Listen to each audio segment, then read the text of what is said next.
Iruhande y'abana barenga amajana abiri bafashwe ku nguvu, hari n'abakorewe ayandi mabi atandukanye, bivugwa na Ferdinand Simbaruhije ajeje kumenyesha amakuru mw'ishirahamwe FENADEB rikingira agateka k'abana.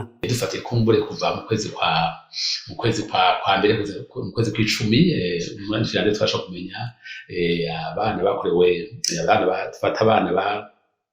abafashwe ku nguvu turafise abana barenga amajana 280. Abo ni benshi cane gose no munsi bafashe nk'amezi akurikira ufatiye ku mwaka aho ugeze no munsi barenga amajana 3. Urumva ko vy'ukuri ivyo bintu ari ibintu bikomeye cane kandi ivyo rero amabi nayo twumva ko akorerwa hose ntawufata ko hari intano munsi bene ayo mabi adashika atarizwamwo abana batabwa twasho kumenya abana barenga 63 batawe nabo batuza kubakingira abandi bana bafashwe nabi barenga 60 abandi nabo usanga bataye n'agatoyi ibikibade barenga 54.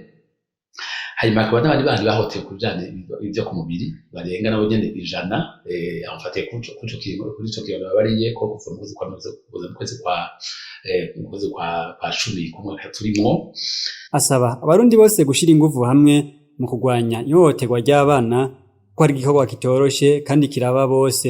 Batira gukorera hamwe kuko birasaba ko vy'ukuri bakorera hamwe bafashanya icuma dashoboye kudakirana bikore ko no kuri abantu bose bamenya akazi k'abantu ko rimwe na rimwe barasamara ugasanga ntibazi ko umwana afise amateka ahabwa nayo amategeko mbere ko ashigiriko mbere ko bari birakeneye ko tukuri haboneka inyigisho zitandukanye abantu bose vy'ukuri bakamenya kirazira bakamenya ko vy'ukuri umwana afise amateka amugenga rishobora kuvuga ngo kumbure kugira ngo rishobora kubahezako.